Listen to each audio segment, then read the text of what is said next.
Welcome to Chalk Talk, the podcast where we dive deep into the topics that matter most to family-owned businesses, entrepreneurs, and anyone navigating the complex world of business leadership. I'm Tiffani Carter. Rory, Sheppard, and I are excited to bring you insights, strategies, and discussions that reflect the very essence of what we do at ActionCOACH of West Texas. Welcome, Rory. Thank you, Tiffani. So what are we talking about today? Today, we're going to talk about purpose. Ooh. All right. So where do we start? Where do we start? I think the best place to start for me would be, right, what's the definition of purpose? That's probably a pretty good place to start. So we could go to Webster's. There's lots of places we could go. But for me, purpose is truly just a crystal clear set of objectives and direction to reach a destination. So do I know what my objectives are? Do I know where I'm going? And do I have a crystal clear view of that direction for me? But that's interesting. I love it. So it makes me pause and go, that sounds simple. That sounds easy. But then I go, yeah, that's not as simple as it sounds. Where would you start? So I do think it is simple, but that doesn't mean it's easy. So I think that is a distinction that we need to make. It's easy words to say, hard to execute. Easy words to say, maybe not that easy to have the discipline to stay with it. But where would we start? I think for me, it starts with values. So an intentional list of those core things that I believe and I'm going to hold myself to. And then I think for us, there are a list of values of who we are, but also a list of values who I want to become.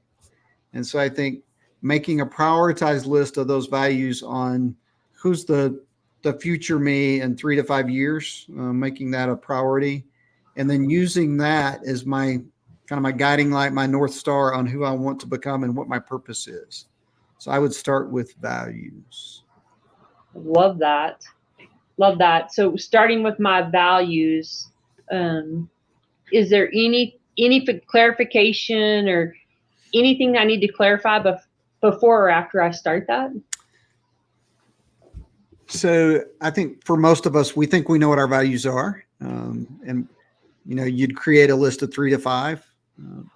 My challenge to you would be that we probably ought to be very intentional and look at a much broader view of what those potentially could be.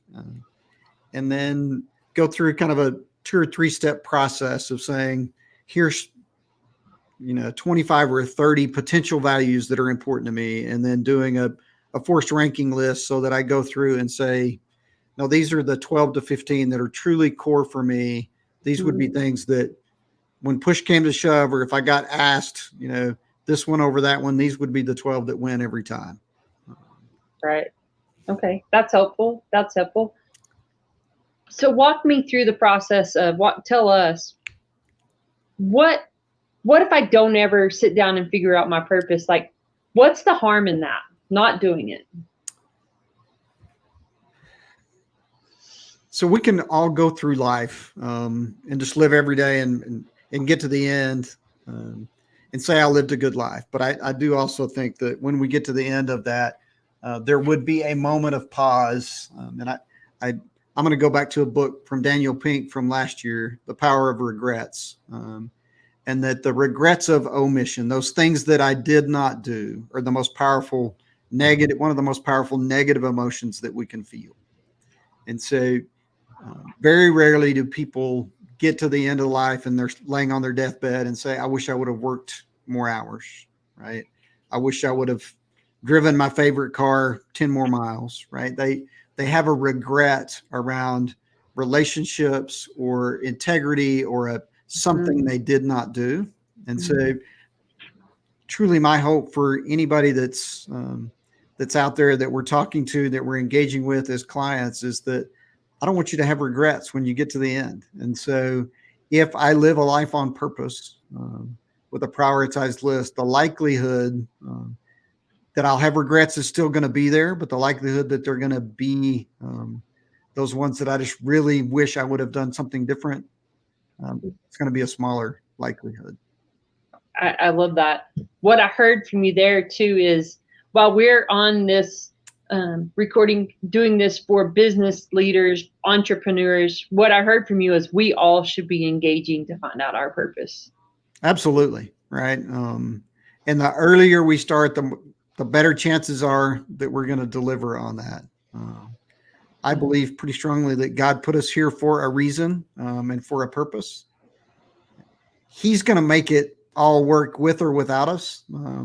But I would much rather be part of that purpose and that solution. And I think we all should. So kind of quickly from there, right? So once I understand my values and get those connected to purpose, I do think the next step for us is to say, then in what roles do I perform?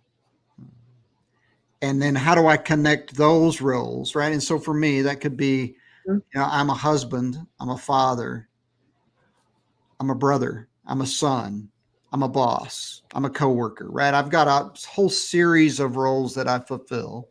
And then how do I use each one of those roles to get me closer to delivering on the purpose that I believe that I'm here for? And I don't, in any one of those roles, I don't have to be great on day one or great right now, but I should always be challenging myself to be, how can I be a better boss? How can I be a better father? How can I be a better husband? And then what are those things that I need to do today or this week to get me one step closer to that? That's fantastic. So quick question, is there a shortcut to finding out your purpose?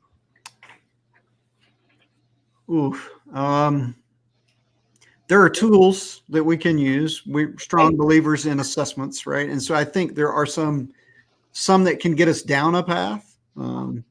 But I do think it's the introspection. So I can take an assessment, and we love the why discovery tool and the why operating system that based on Simon Sinek's golden circle that says, my why, my how, and my what. And I think that can get us some insight, but I don't think there's any replacement for the introspection and time spent really going deep in myself and just saying, what is that? Even when I know my why, even when I know how I do that and what I bring, I still need to have insight and visibility to what that purpose is, why I'm here, and then how do I deliver on that across a series of roles. Well, I love that. So for those listening, if they wanted to do something and get into that introspection, how could they engage with us in that space?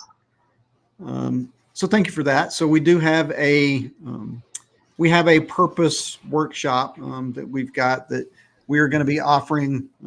Normally we want to do it in person and live because I think that's the best way to act and interact. But even for those people that are, in remote locations, we will be doing that as an option. The first one that we're doing after this recording is on October the 27th. In Lubbock. And so we're going to be spending about 5 to 6 hours with a small group of folks that really go through that process that we kind of laid out of starting with values, linking that to roles, and going through that process and then kind of ending up with how do I integrate that into my life? And so as I look at my work life, my personal life, spiritual life, civic and community kind of engagement and involvement, how do I start down a path of living with more purpose? And so if you're interested in engaging in that or finding out more, even if it's after the 27th of October, just reach out to us and we'll talk to you about when that would be offered again so that you can start living a life on purpose. Awesome. Well, thanks for discussing purpose with us today. And thank y'all for watching Chalk Talk, and we'll see you on the next episode.